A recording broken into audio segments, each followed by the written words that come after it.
आज हम आप सभी के लिए एक ऐसी पौराणिक कथा लेकर आए हैं जिसे देखकर आपको पता चलेगा कि आखिर देवताओं को समुद्र मंथन की आवश्यकता क्यों हुई। तो चलिए शुरू करते हैं। एक बार की बात है, भगवान शिव के अंशभूत महर्षि दुर्वासा पृथ्वी पर घूम रहे थे। घूमते घूमते वे एक मनोहर वन में गए।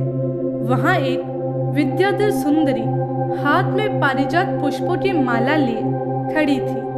वह माला दिव्य पुष्पों की बनी थी।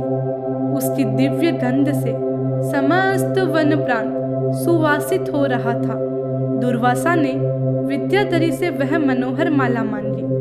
विद्याधरी ने उन्हें आदरपूर्वक प्रणाम करके वह माला दे दी। माला लेकर उन्मत्त वेशधारी मुनि ने अपने मस्तक पर डाल ली और पुनः पृथ्वी पर भ्रमण करने लग गए। इसी समय मुनि को देवराज इंद्र दिखाई दिए, जो मतवाले ऐरावत पर चढ़कर आ रहे थे।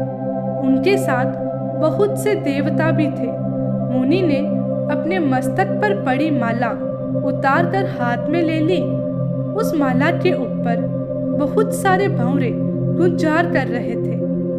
जब देवराज समीप आए तो दुर्वासा ने पागलों की तरह वह माला उनके ऊपर फेंक दी।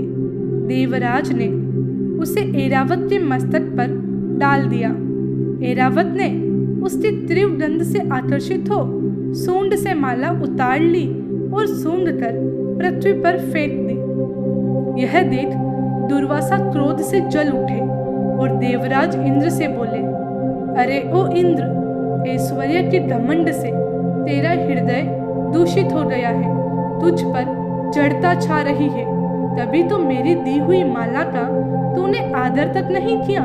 वह माला नहीं, श्री लक्ष्मी जी का धाम थी। माला लेकर तूने प्रणाम तक नहीं किया। इसलिए तेरे अधिकार में स्थित तीनों लोकों की लक्ष्मी शीघ्र ही अदृश्य हो जाएगी। यह श्राप सुनकर देवराज इंद्र घबरा गए और तुरंत ही ऐरावत से उतरकर मुनि के चरणों में गिर गए। उन्होंने दुर्वासा को प्रसन्न करने की लाख चेष्टाएं की, किंतु महर्षि नहीं माने और इंद्र को फटकार कर वहां से चले गए। इंद्र भी ऐरावत पर सवार हो अमरावती की ओर लौट गए। तब से तीनों लोकों की लक्ष्मी नष्ट हो गई। इस प्रकार त्रिलोकी के श्रीहीन एवं सत्व रहित हो जाने पर दानवों ने देवताओं पर चढ़ाई कर दी। देवताओं में अब उत्साह नहीं रहा।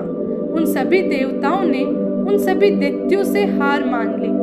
फिर सभी देवता ब्रह्मा जी की शरण में गए। ब्रह्मा जी ने उन्हें भगवान विष्णु की शरण में जाने की सलाह दी और उन सभी देवताओं के साथ ब्रह्मा जी स्वयं भी क्षीर सागर के उत्तर तट पर गए। वहां पहुंचकर ब्रह्मा जी और सभी देवताओं ने बड़ी भक्ति से भगवान विष्णु का स्तवन किया। भगवान प्रसन्न होकर देवताओं के सम्मुख प्रकट हुए। उनका अनुपम तेजस्वी मंगलमय विग्रह देखकर देवताओं ने पुनः स्तवन किया। तत्पश्चात भगवान ने उन्हें क्षीर सागर को मथने की सलाह दी और कहा, क्षीर सागर को मथने से उसमें से अमृत प्रकट होगा और उसका पान करने से तुम सभी अजर अमर हो जाओगे। किंतु यह कार्य कठिन है, क्योंकि इस कार्य में देवताओं को दैत्यों की भी आवश्यकता होगी।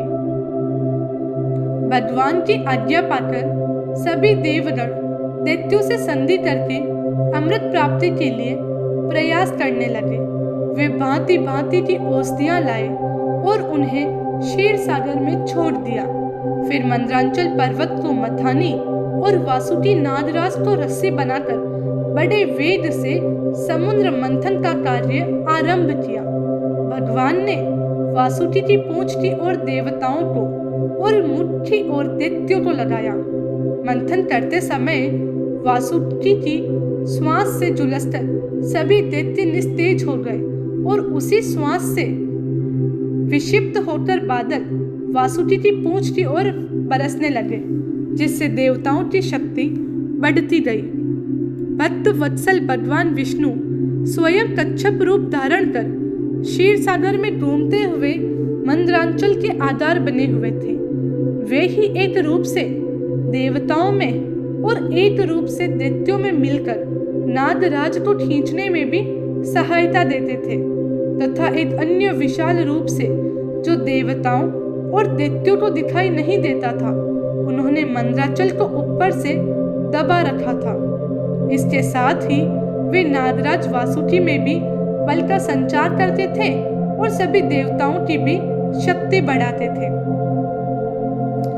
इस प्रकार मंथन करने पर क्षीर सागर से कामधेनु, वारुणी देवी, कल्पवृक्ष और अप्सराएं प्रकट हुई। इसके बाद चंद्रमा निकले, जिन्हें महादेव ने अपने मस्तक पर धारण किया।